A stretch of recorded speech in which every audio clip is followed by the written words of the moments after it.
Hello masters, it's Edelweiss. In this video I will showcase a Milloween master deck, and you can see the deck at the top of the screen.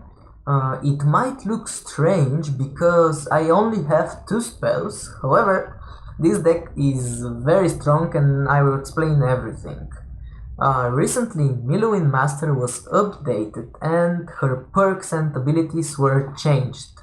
Some people thought that she was nerfed, she was weak now, and she is not really good in ranked and online play. However, in my opinion, after the update, she became more versatile and more interesting to play, maybe even stronger. But first I'll talk about the Master, I will showcase the deck, and finally you will see a replay of the deck, and this will convince you that after the update, Milloween is really strong and she can definitely participate in the top 20 leaderboards without any problem. Milloween Master synergizes amazingly with spells. All her perks and abilities have something to do with spells. Her basic attack power is increased for each spell she has, and her first perk adds the Arcane Golem card to her deck, and the Arcane Golem grows each time a spell is played. When a spell is played, the Arcane Golem receives bonus health and damage. This effect stacks up to 10 times. Her second perk gives Arcane Missile card. This card is a spell and costs 0 mana. And the final third perk makes the Arcane Golem stronger. When it is spawned, it already has 5 stacks of the effect. As you see, Milloween is designed to be played with spells. Recently, however, Milloween hasn't been performing very well. The nerf of the Dragon Nest and the nerf of the Arcane Golem weakened her a lot. As she became weak by playing decks hugely reliant on spells, this opened a lot of options for Milloween. Now, instead of playing spell-heavy deck, she can play many different decks. Control decks, ramp decks, and even rush decks. So, the nerf allows us to explore more options and to use the master in different ways. Now, I will show you a Milloween deck which synergizes well with her cards. And the deck works amazing with Milloween, even if it has only 2 spells. So let's begin. Alright, this is the Milloween deck. As you can see, the average mana cost of the deck is 2.8. This will allow you for a quick cycle and can help you find answers to your opponent's minions. You have some cheap minions as well to help you distract your opponent's minions and to capture the bridges. You've got 2 copies of the Shock Rock. This cheap spell will allow you to do many things. You can support your pushes, you can deal some damage to the enemies, as well as buff your Arcane Golem. This spell is very important in combination with the Arcane Golem. The next cards are 2 copies of Plasma Marines. They can do almost any kind of job in this deck and they are very versatile, so use them. You can use them in every situation to support your Living Statue push, or just to capture the bridges or deal some damage. The next card, the Curse Bearer. You can actually, if you don't have the Curse Bearer, you can use the Warrior card. The Curse Bearer is amazing because he can deal a lot of damage to enemy high health minions like cleavers, living statues, and overall currently it's an amazing card. So if you have it, it's better than a warrior to put in your deck, so use it. The most important card of the deck is the living statue. You use the living statue mainly when you have a mana advantage and to start big pushes. The living statue is your winning move, your ace in the deck, and use it in combination with the Arcane Golem. You'll see in the video example how I use the Living Statue and the Arcane Golem together, because both units walk slowly.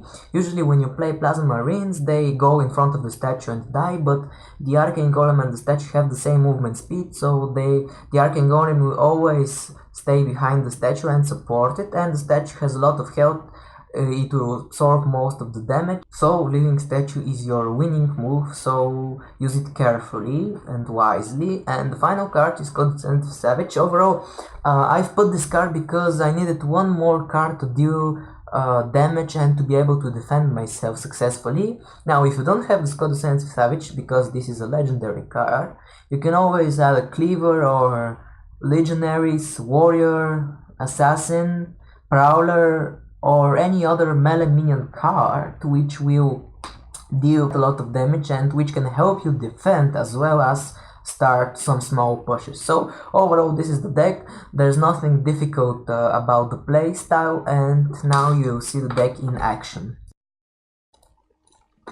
Alright, this is the deck in action now, and actually the deck is really strong in 2v2, it is really strong in 1v1 as well. However, in 2v2 it is amazing, especially when combined with Stormbringer, because Stormbringer second perk gives bonus damage to the Arcane Golem, bonus range to the Arcane Golem, and this creates better options when combined with the Living Statue. As you see in the beginning, our opponents tried actually to overwhelm us with crossbow guilds and many ranged minions, but the Elite Swarmer in combination with Plasma Marines protects them, while the Plasma Marines deal with the annoying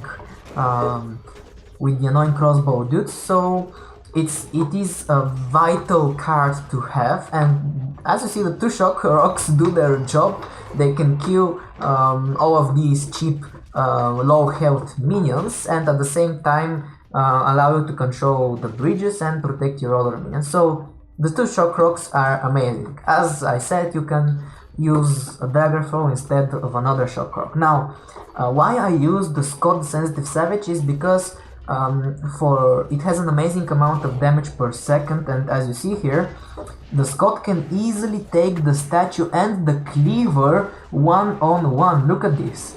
But of course you have to defend the Scott because you don't want the Cleaver to hit it, because he will immediately start to cry and he won't be able to hit the Cleaver because of his ability. But Scott, in my opinion, is an amazing card because of his amount of damage per second. And as you see, the ranged minions are amazing. Now, I haven't played the Living Statue and the Arcane Golem because I want the enemies to use their most important cards like the Cleaver and the Annihilator, and when I'm sure that they cannot answer my push, I will be relieved to play the card. And actually, the perk 2, now I play the Golem, and perk 2, which gives you a free Arcane Missile, synergizes amazingly with the Arcane Golem. So, as you see, I throw it at the crossbow guild to kill it quicker, and the Arcane Golem immediately draws. Now, I was talking about the movement speed of the Arcane Golem. As you can see, it walks slowly, and here, this is what you want to do. The Living Statue combined with an Arcane Golem, and of course you need to put some space in between so that they are not killed easily by the Beam of Doom. And Scott the Sensitive Savage did his job. He dealt a lot of damage to the statue, and overall this is a really good minion. Actually, I think this is one of the best legendary minions, of course with the Colossus, but the Living Statue and the Arcane Golem create like a slow moving dramatic push, and this push is really strong because you can see Living Statue protects everything, peels the damage, while the Arcane Golem kills the stuff. This is the Beam of Doom. The Beam of Doom is of course a counter to the Arcane Golem as well as the statue. That's why you want to put them apart. And what I like about Stormbringer's second perk is because it allows you to put more space between the Living Statue and the Arcane Golem. So this allows you to counter actually Beam of Doom, and this allows you to not get wrecked by a Beam of Doom. So Stormbringer is a really good combination with this deck. And overall, my friend does amazing job as well.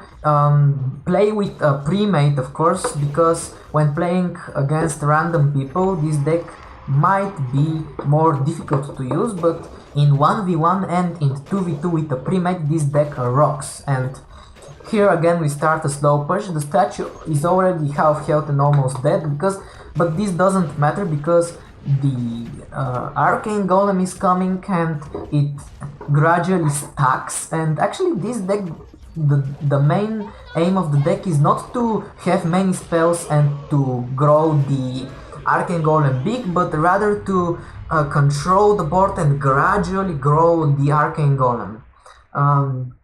As you saw, the deck is really good.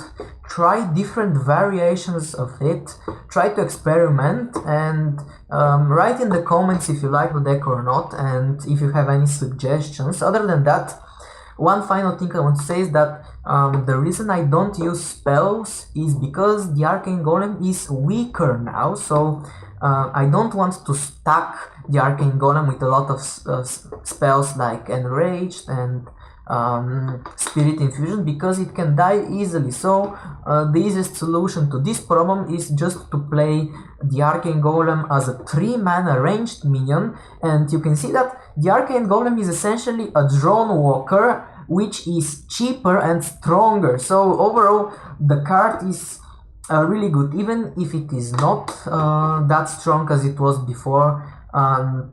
It is good because for 3 mana it has an amazing value, and while you have it and while you play spells, you can even gain more value. But don't place the spells to buff the Arcane Golem. Play the spells to protect your push, to support your minions, and this in turn indirectly will grow the Arcane Golem, and this is the combination that you want. So this deck is amazing, try it and have fun. So thanks for watching, I'm glad to help you. If you have any questions, write in the comments, and yeah, thanks for watching.